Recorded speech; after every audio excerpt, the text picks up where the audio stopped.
Entonces, seguimos con Mariana Bordes. El título de su trabajo es La gestión del vacío y del exceso, reflexiones en torno de la convergencia entre biomedicina y medicinas alternativas complementarias en ámbitos sanitarios. Mariana es licenciada en Sociología y doctora en Ciencias Sociales por la Universidad de Buenos Aires. Es docente de la Universidad de Buenos Aires y trabaja también en el IDAES. Y es investigadora de CONICET. ¿Qué tal a todos? Bueno, me sumo a los agradecimientos para los coordinadores de este simposio. Gracias por invitarme y por habilitar este espacio de intercambio con colegas que se especializan o que se interesan en estos temas, en particular en el ámbito de la sociología tan extraños, digamos, así que muchas veces tengo más oportunidad de dialogar con antropólogos que con sociólogos. Pero bueno, en ese sentido, y aparte considerando también este contexto tan complicado en el que estos espacios son tan interesantes para valorizar nuestro trabajo. Son terapéuticos. Terapéuticos, y nos podemos escuchar a otros, a nosotros mismos. Bueno, en esta oportunidad voy a leer, pero bueno, voy a nada más a presentar el trabajo. Bueno, les quería compartir algunas ideas preliminares. Digamos, veo que los colegas tienen más desarrolladas, digamos, sus ideas. Las mías son algunos análisis más preliminares, algunas ideas en elaboración que forman parte de lo que considero que es la última etapa, bueno, de la investigación que vengo llevando adelante desde hace varios años. Sobre todo, hasta ahora, sobre todo he trabajado en lo que tiene que ver con los modos de habitar el hospital, las estrategias de entrada y de permanencia, los obstáculos a los que se enfrentan terapeutas alternativos que deciden llevar adelante su trabajo en hospitales públicos de la Ciudad de Buenos Aires. Pero a partir de ahora estoy empezando a trabajar con el interés de los profesionales de la salud en estas terapias, el modo en que se involucran con estos procesos. En particular, me interesa todo lo que tiene que ver con el involucramiento de médicos y médicas con estas medicinas no convencionales. Bueno, sobre todo se trata de jefes de servicio, como se estoy llevando adelante más allá de algunas observaciones participantes, como vamos a decir, etnografías, digamos, pero de trabajo, gracias, en el que obviamente pude hablar con médicos, con terapeutas sobre todo. Ahora estoy llevando adelante entrevistas a jefes de servicio, que son los que habilitan, ¿no?, ahora en el espacio contextos que suelen ser de conflicto potencial, digamos, con colegas, con autoridades, y de todos modos deciden abrir el espacio para que estos terapeutas alternativos se puedan desempeñar allí. Así que sobre todo estoy haciendo hincapié, estoy trabajando también en colaboración con la doctora Mercedes Aizara. Se trata de profesionales sanitarios médicos que tienen en mayor o menor medida un compromiso con estas terapias, es activo, digamos, en incorporar estas terapias, y muchas veces llevan adelante un enfrentamiento bastante activo también, digamos, con las autoridades de los hospitales. No en todos los casos, pero generalmente los que están dispuestos a hablar más son los que sostienen este compromiso. Yo así, digamos, lo puedo organizar mejor. Estas terapias, que en el contexto de estudio identificamos mayormente con el Reiki y la reflexología, debido a su mayor presencia en el área de estudio, incluyen prácticas como el yoga, la biodinámica, cuencos tibetanos, talleres de mandala, y se articulan también con otro tipo de recursos con objetivos, que podríamos decir, un amplio espectro entre terapéuticos, recreativos, digamos, y otros objetivos también, incluso que tienen que ver con la formación laboral, constituyendo así una suerte de eslabón en una cadena más amplia de opciones. Cadena que es bastante dinámica porque va a depender de las características del espacio donde se decida incluirlas, los significados atribuidos a este tipo de terapias y los rasgos del recurso terapéutico en cuestión. Por ejemplo, un servicio de cuidados paliativos en el que trabajé tenía una organización de índole colaborativa con una terapia en particular, de reflexología, en el que la terapeuta formaba parte activa del equipo médico. Hasta podía dejar asentado en la historia clínica las observaciones y las prácticas realizadas, con un fluido intercambio con los profesionales médicos. Y después este espacio contaba con una serie de actividades como tejido o sesiones de Reiki, pero que ocupaban otro lugar en el servicio en tanto trabajo voluntario en general, sin intercambio con el equipo médico. En otro hospital, en cambio, la reflexología formaba parte de los talleres abiertos a la comunidad, junto con otras prácticas corporales como el shiatsu, otras de acompañamiento, de duelo, de reflexión para pacientes con diabetes, digamos, la diversidad es enorme. El Tai Chi Chi Kung en un hospital es una práctica que deriva directamente del médico, en otros es una actividad optativa, entre otras, como folclore. En esta exposición en particular me voy a enfocar en señalar algunos aspectos que nos permiten relacionar la aceptación de estas terapias por parte de los profesionales médicos con la percepción de estos profesionales de una serie de desafíos y de problemas puntuales de la atención de la salud en hospitales que se considera exige una reorganización del trabajo sanitario en algún sentido, lo que debido a una serie de obstáculos institucionales, burocráticos y corporativos se lleva adelante de manera ad hoc, sobre la marcha, viendo lo que funciona, muchas veces sin el aval de las autoridades. No voy a exponer cuestiones ligadas al significado atribuido a las terapias, ni tampoco hacer hincapié en las características personales, profesionales de los médicos, médicas, lo que ha sido extensamente trabajado en la literatura como factores habilitantes de la aceptación de estas medicinas no convencionales, diciéndolo en términos amplios. Solo me enfocaré en esta dimensión relativa a cómo se conciben las falencias que atraviesan al sistema sanitario y a la práctica médica, que justamente habilitan la apertura de un espacio donde la inclusión de estas terapias se torna posible. Se torna posible, digamos, lo pensé bastante, ¿no? Digamos, pensando en si se trata de la funcionalidad de estas terapias en este espacio, si depende de una lectura acerca de las fallas de la biomedicina, digamos, si ahí es donde estas terapias entran, o si se trata nada más, digamos, de una estrategia también narrativa, digamos, hacer referencia a estas fallas para hacer entrar a estas terapias, ¿no? Pero lo que es interesante es que también estos factores críticos, digamos, estas críticas que llevan adelante los profesionales, hace que incluso médicos que no las aprueben, al menos las acepten o las toleren, ¿no? Como que se abre esa grieta, ¿no? Se abre ese espacio. Como digo en el resumen, desde este punto de partida me pareció interesante ordenar el corpus de estos desafíos que los profesionales médicos intentan gestionar, haciendo referencia a dos ejes: el que tiene que ver con los vacíos que emergen en la vida hospitalaria y los excesos que la biomedicina no puede o le resulta difícil abordar. Con la noción de vacío quise hacer referencia a diferentes problemas ligados principalmente a la existencia de límites técnico-epistemológicos de la biomedicina o directamente la ausencia de recursos biomédicos para la atención. Entre ellas identifiqué de manera preliminar 3 puntos. En primer lugar, las fallas en la organización de trabajo relativa a la falta de recursos humanos, eso es lo que más se menciona. Diría que casi todos mencionan esta cuestión. Esto se relaciona con la falta de presupuesto para asignar cargos rentados, o falta de voluntad política también, los dos son la cara de la misma moneda, lo que suele generar conflictos con las autoridades. Ausencia de personal a secas, esta cuestión de tener una cantidad de pacientes para atender que también supera con creces la disponibilidad de tiempo del personal, aparece como un problema que se gestiona en algunos casos con el trabajo de los voluntarios terapeutas. Y acá un pequeño fragmentito de una entrevista. Nosotros teníamos muy pocos médicos, nosotros teníamos 5 generalistas y 2 pediatras. ¿Para cuánta gente?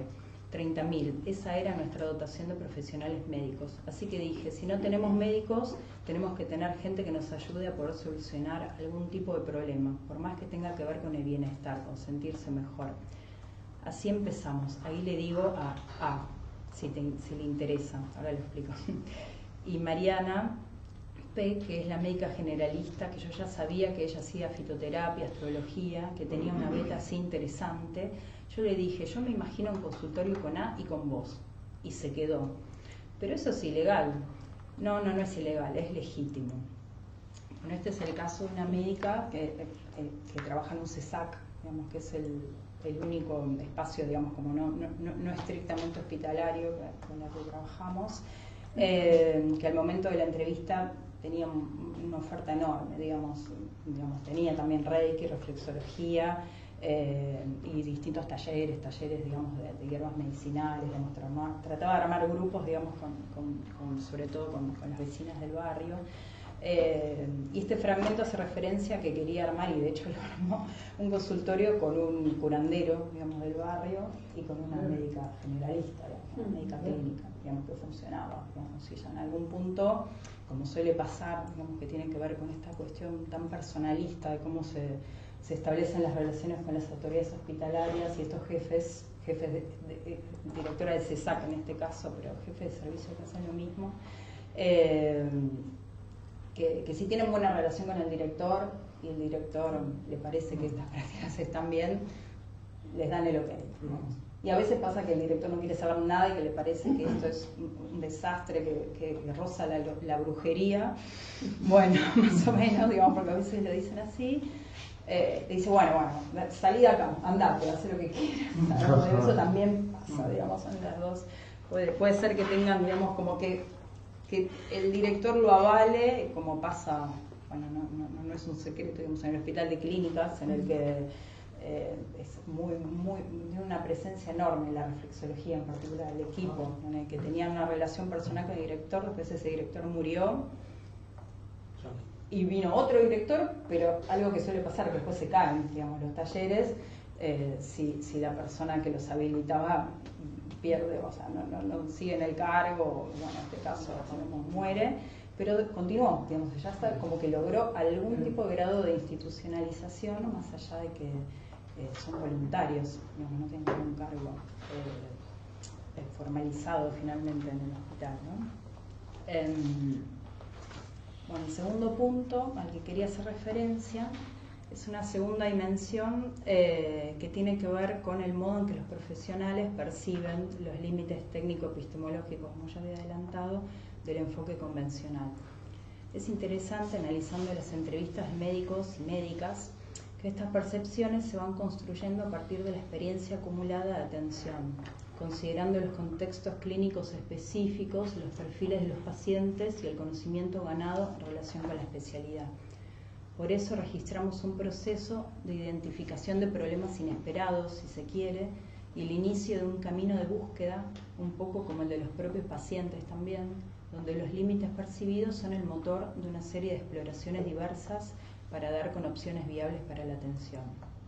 En este camino lo primero que parece darse es la constatación del carácter insuficiente de las herramientas disponibles. Esto se refiere a la falta o deficiencia, sobre todo de los recursos farmacológicos con los que cuentan las distintas especialidades, que se considera se podrían paliar con más investigación para desarrollar otros fármacos, el campo en el que entra el cannabis, por ejemplo, pero también lo que emerge como necesario es el conocimiento de prácticas no farmacológicas, considerando que la medicación no alcanza.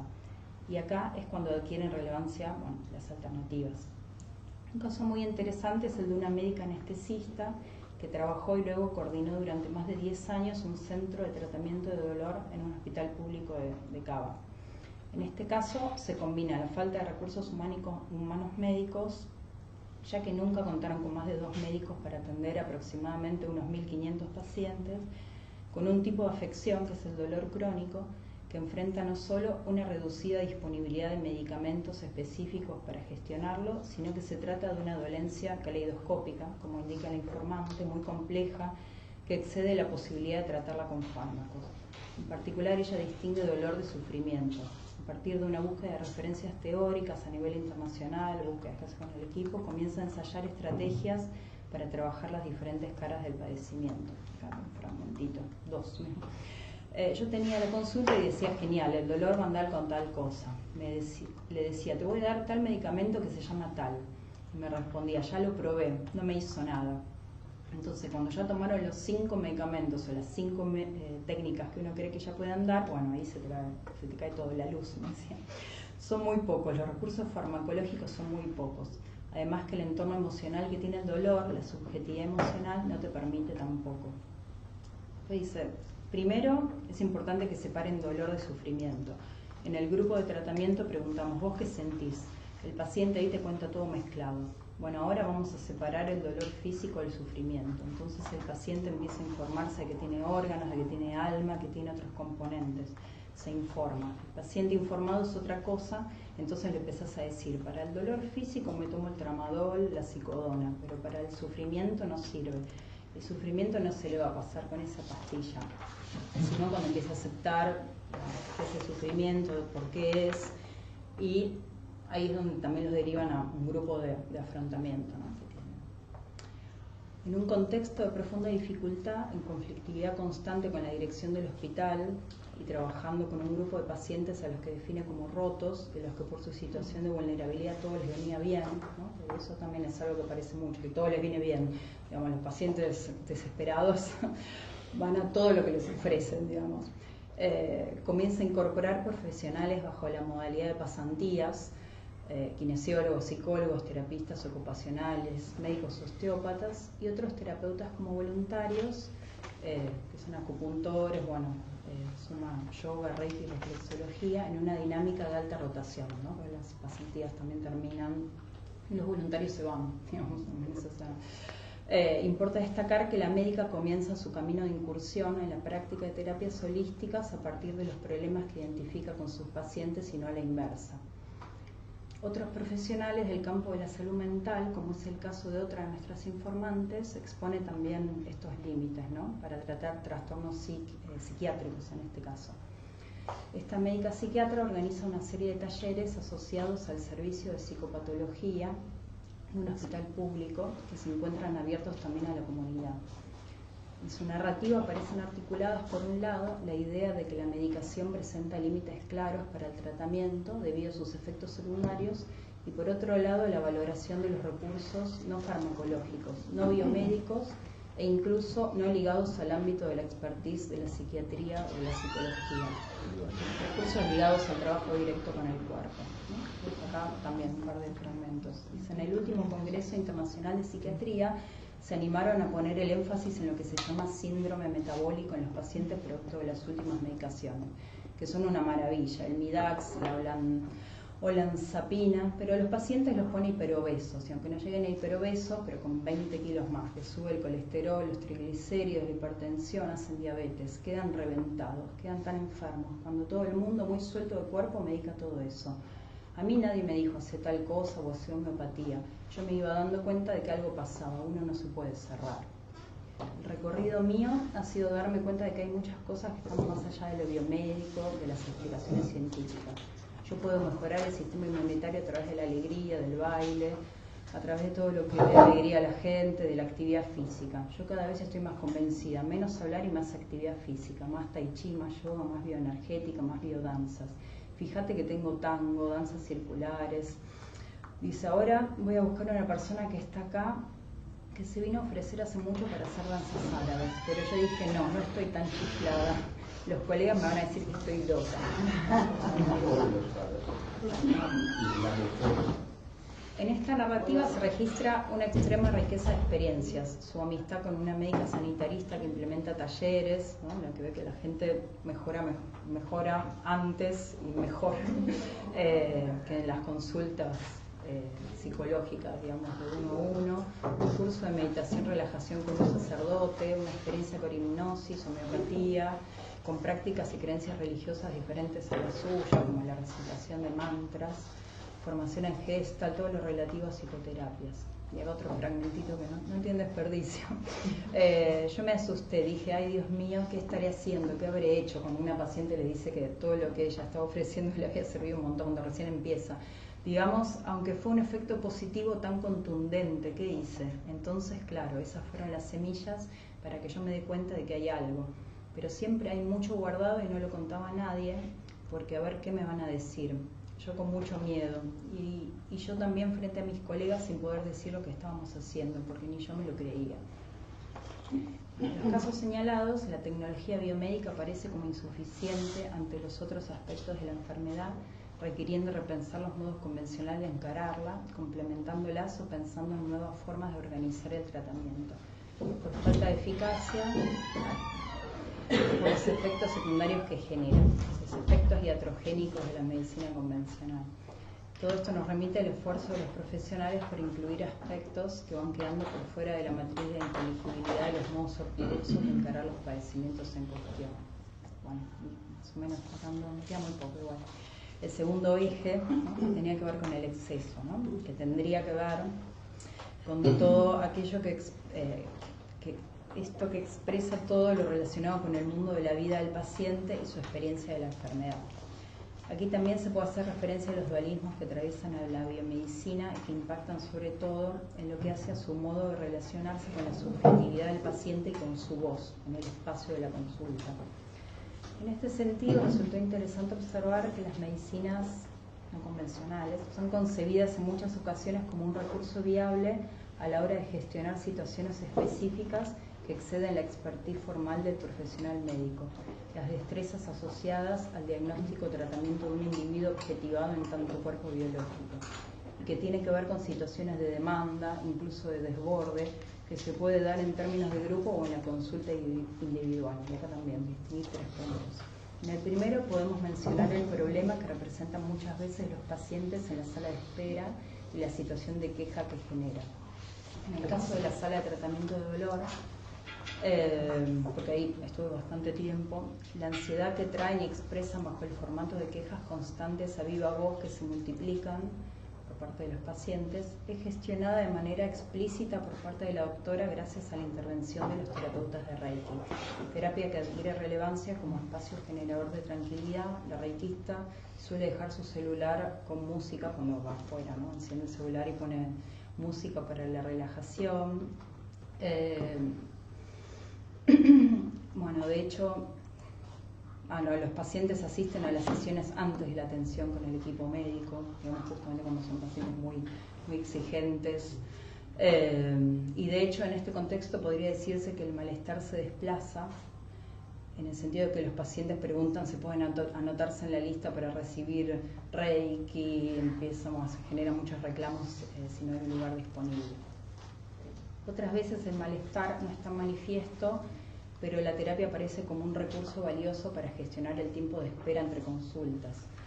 Como el tema que planteaba ayer Susana Margulis con el tema de la fragmentación, ¿no?, del hospital, digamos, de las consultas, de los servicios, ¿no?